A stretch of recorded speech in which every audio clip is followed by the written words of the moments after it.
आपके अपने चैनल जोगी सर की पाठशाला को सब्सक्राइब कीजिए और बेल आइकन को प्रेस कीजिए ताकि नई वीडियो आते ही आपको नोटिफिकेशन मिल जाए। इस वीडियो में 10th क्लास के मैथ सब्जेक्ट के chapter number 3 pair of linear equations in two variables के बारे में डिस्कस करेंगे। ये चैप्टर हम आज स्टार्ट करने जा रहे हैं। चलिए, हम यहाँ पे बात कर रहे हैं लीनियर इक्वेशंस। पिछले चैप्टर में हमने पॉलिनोमियल्स के बारे में पढ़ा था। पॉलिनोमियल्स की हमने सारी डिटेल की थी। वहाँ पे हमने लीनियर पॉलिनोमियल के बारे में भी पढ़ा था, क्वाड्रेटिक के बारे में भी पढ़ा था एंड क्यूबिक के बारे में भी पढ़ा था। हमने पढ़ा था पॉलिनोमियल लीनियर, जैसे हमने कहा था कि 7x + 5 वन वेरिएबल में था। ये हमारा पॉलिनोमियल है, ठीक है। बट हम यहाँ पे बात कर रहे हैं इक्वेशन की, लीनियर इक्वेशंस। अगर हम इसको इक्वेट कर दें 7x + 5 = 0, जब इक्वेट कर देते हैं तब ये क्या बन जाती है कि इक्वेशन बन जाती है। ये हमारे पास लीनियर इक्वेशन है। कितने वेरिएबल्स में? एक वेरिएबल्स में। वेरिएबल हमारा क्या है? x है। इसके बारे में हम बहुत डिटेल में पढ़ चुके हैं, वेरिएबल्स और कांस्टेंट के बारे में पिछले चैप्टर में। तो हम बात करते हैं यहाँ पे लीनियर इक्वेशंस इन टू वेरिएबल्स। जब हमारे पास दो हों, अगर दो वेरिएबल्स हों, जैसे मैं यहाँ पे कह देता 7x + 5y = 9। अब ये हमारे पास इक्वेशन है क्योंकि इक्वल टू का निशान हो गया। लीनियर है क्योंकि यहाँ पे डिग्री x और y की दोनों की डिग्री कितनी है? 1 है। तो इक्वेशन लीनियर हो गई हमारे पास। टू वेरिएबल्स में है क्योंकि x and y there are two variables. तो अगर हम स्टैंडर्ड फॉर्म की बात करें किसी भी लीनियर इक्वेशन की, स्टैंडर्ड जो फॉर्म होती है that is ax + by + c = 0, जहाँ पे a, b and c are constant, these are constant and x and y are variables. तो हमारे पास इक्वेशन बन गई, ठीक है, linear equation in two variables. जैसे हमें कोई कह दे कि x + 2y = 5, x + 2y = 5, ये हमारे पास -5 = 0 ऐसे कर दें तब भी वही बात बन रही है। इसको इधर लेके जाएंगे तब भी वही बात बनेगी, ठीक है। ये एक इक्वेशन है, लीनियर इक्वेशन है, टू वेरिएबल्स में है, ठीक है। इन्हीं के बारे में हम डिस्कस करेंगे यहाँ पे, इनके बारे में हम पढ़ेंगे। बट यहाँ पे बात कर रहा है पेयर की, मतलब दो होंगे। तो हम दो इक्वेशन मान लेते हैं, a1x + b1y + c1 = 0। एक तो फर्स्ट इक्वेशन तो हमारे पास ये होगी और दूसरी इक्वेशन a2x + b2y + c2 = 0। ये मेरे पास सेकेंड इक्वेशन हो गई। पेयर हो गया, ठीक है, पेयर हो गया किसका? लीनियर इक्वेशन का। कितने वेरिएबल्स में? टू वेरिएबल्स में। अब मैं आपको बता दूं कि जो भी हमारे पास इक्वेशन होती है वो एक लाइन को रिप्रेजेंट करती है। ये जो है एक लाइन को रिप्रेजेंट करेगी। कैसे? पहले इसे समझते हैं। कई बार बच्चों को समझ में नहीं आता कि सर ये लाइन को कैसे रिप्रेजेंट कर रही है। हमारे पास x + 2y = 5 है। ध्यान से समझे इसको। अगर हम x की या y की वैल्यू कुछ भी पुट करते हैं, लेट y = 1 है, तो x क्या हो जाएगा हमारे पास? x ये इधर जाके माइनस हो जाएगा, दिस इज x = 5 - 2y। तो y की वैल्यू में 1 पुट करूंगा, 2 × 1 2, 5 - 2 मीन्स x = कितना हो गया हमारा? 3 हो गया। अगर मैं y = 2 पुट करता हूँ, x की वैल्यू y की वैल्यू 2 पुट करता हूँ, तो 2 × 2 = 4, मतलब ये हमारे पास कितना हो जाएगा? 1 हो जाएगा। x की वैल्यू कितनी आ गई? 1 आ गई। हम इसको xy प्लेन में अगर रिप्रेजेंट करते हैं, ध्यान दीजिए, ये हमारे पास x'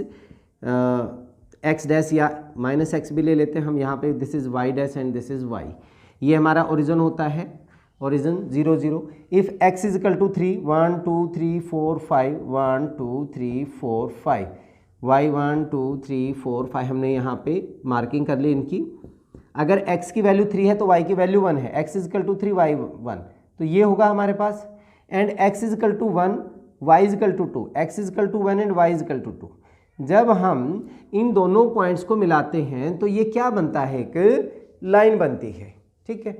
हमेशा एक जो लीनियर इक्वेशन है in two variables, it will represent a line, ठीक है। चलिए, अगर ये लाइन को रिप्रेजेंट करेगी तो ये भी क्या करेगी? लाइन को रिप्रेजेंट करेगी। अगर हम दो पेयर ले रहे हैं तो दोनों लाइनों को रिप्रेजेंट कर रही है हमारे पास लीनियर इक्वेशन। अब अगर दो लाइनें हैं, दो लाइनों की कंडीशन कैसे कैसे हो सकती है? देखिए, या तो एक लाइन ऐसे आ गई, एक इसको इंटरसेक्ट करती हुई होगी, ये कहलाती हैं हमारे पास इंटरसेक्टिंग लाइन। इंटरसेक्टिंग लाइन, जब दो लाइनें एक दूसरे को कट कर रही हैं, then these are intersecting lines. ये भी तो हो सकता है कि ये दोनों लाइनें ऐसे आ जाएं, मीन्स कहीं पे भी आगे पीछे बढ़ाने पर कहीं पे भी इंटरसेक्ट ना करें। These are parallel lines. Parallel lines कहीं पे नहीं इंटरसेक्ट करेंगी ये, ठीक है। या ये हो सकता है कि जैसे मैंने एक लाइन ऐसे ड्रा कर दी तो दूसरी लाइन इसी के ऊपर आ जाए, दोनों लाइनें इसी के ऊपर आ गई। These are coincident line. Coincident lines, एक दूसरे के ऊपर। तीन ही पॉसिबिलिटी हैं, या तो लाइनें इंटरसेक्ट करेंगी, या पैरेलल होंगी, या एक दूसरे के ऊपर आ जाएंगी, ठीक है। Intersecting, parallel and coincident lines. अब ग्राफिकली अगर हमने सोल्व करना है, ग्राफिकली का तो सिंपल सा यही फार्मूला है कि आप इनके कोऑर्डिनेट्स निकाल लें, कोऑर्डिनेट्स को रिप्रेजेंट करें यहाँ पे इस XY प्लेन में, और हमें पता चल जाएगा कि ये हमारे पास दोनों लाइनें इंटरसेक्ट करेंगी जब हमने लाइनें ड्रा करनी है, या हमारे पास पैरेलल होंगी, या फिर हमारे पास कोइंसिडेंट होंगी। अगर हमें बिना ग्राफिकली इनको बताना है कि ये इंटरसेक्टिंग होंगी, या हमारे पास पैरेलल होंगी, या हमारे पास ये कोइंसिडेंट होंगी, तब कैसे करेंगे हम? अगर हमने विदाउट ग्राफ करना है, देखिए यहाँ पे हमारे पास x का कोफिशिएंट क्या है? a1 है।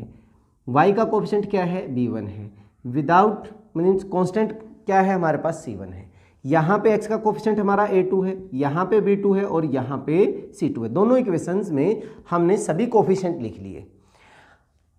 अब अगर हमारे पास a1 upon a2 is not equal to b1 upon b2 है, देखिए इससे रिलेटेड बहुत बार क्वेश्चन आते हैं, हर बार आता ही है यहाँ पे बोर्ड में आपके।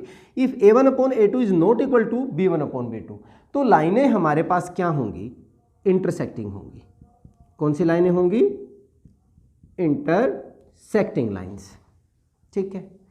अब इसके बाद यहाँ पे साथ के साथ और भी बता दूं, अगर ये इंटरसेक्ट करेंगी तो एक ही पॉइंट पे इंटरसेक्ट करेंगी। लाइनें हैं, स्ट्रेट होंगी, ऐसा नहीं है घूम के दोबारा इसको इंटरसेक्ट कर दें, तो एक ही जगह करेंगी। मीन्स इनका वन सॉल्यूशन होगा, वन सॉल्यूशन, और वो हमेशा यूनिक होता है, इसलिए हम उसको यूनिक सॉल्यूशन भी बोलते हैं। यूनिक सॉल्यूशन, इंटरसेक्टिंग लाइनें होगी, उनका एक ही सॉल्यूशन मतलब यूनिक सॉल्यूशन होगा, और इनको हम कंसिस्टेंट भी बोलते हैं। consistent lines. If any two lines have solutions, then these are consistent lines. अब अगर हमारे पास a1 upon a2 is equal to b1 upon b2, हम ये मान लेते हैं कि a1 upon a2 is equal to b1 upon b2 है, but not equal to c1 upon c2। This upon this is equal to this upon this, but not equal to c1 upon c2। तब जो ये लाइनें होंगी ये हमारे पास parallel lines होंगी। क्या होंगी? पैरेलल्स। ये हमारे पास पैरेलल लाइंस होगी। अगर पैरेलल लाइंस हैं, कहां पे कट करेंगी? ये कहीं पे भी कट नहीं करेंगी। इट मींस यहां पे इनका कोई भी सॉल्यूशन नहीं होगा, नो सॉल्यूशन। अगर कोई सॉल्यूशन नहीं है देन दीज आर इनकंसिस्टेंट। ये हमारे पास क्या हो जाएंगी? इनकंसिस्टेंट हो जाएगी। बड़ा ही सिंपल सा फंडा है इसमें। अगर सॉल्यूशन है कोई भी तो कंसिस्टेंट होंगी, अगर कोई भी सॉल्यूशन नहीं है तो इनकंसिस्टेंट हो जाएंगी। अब तीसरी कंडीशन क्या बनती है कि अगर हमारे पास a1 upon a2 is equal to b1 upon b2 is equal to c1 upon c2, अगर तीनों ही इक्वल आ जाएं, अगर तीनों ही इक्वल आ जाए तब हमारे पास ये लाइनें क्या होंगी? कोइंसिडेंट, एक दूसरे के ऊपर आ जाएंगी, ठीक है, कोइंसाइड करेंगी, कोइंसिडेंट लाइंस हो जाएंगी।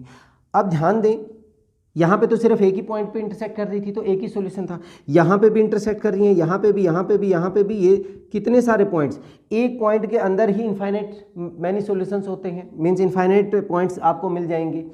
तो यहाँ इसके यहाँ पे कितने हो जाएंगे, इनफाइनाइट मैनी सॉल्यूशंस, बहुत सारे सॉल्यूशंस हमें मिल जाएंगे। और अगर सॉल्यूशन मिल रहा है तो वो लाइनें कौन सी होंगी, कंसिस्टेंट होंगी। ठीक है, ये जो कंडीशंस हैं ये हमारे लिए बहुत इंपॉर्टेंट हैं।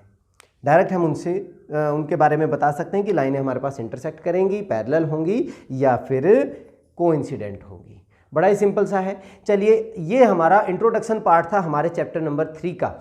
अब इस चैप्टर 3 में हमने बहुत सारी मेथड से इनको सॉल्व करना है। हमारे पास एलिमिनेशन मेथड होगा, क्रॉस मल्टीप्लिकेशन मेथड होगा, काफ़ी सारे हैं हमारे पास मेथड्स, और ग्राफिकल मेथड होगा। उन सभी के बारे में हम पढ़ेंगे। इस वीडियो में इतना ही। नेक्स्ट वीडियो में हम एक्सरसाइज के क्वेश्चन के साथ मिलते हैं। तब तक के लिए जय हिंद, जय भारत।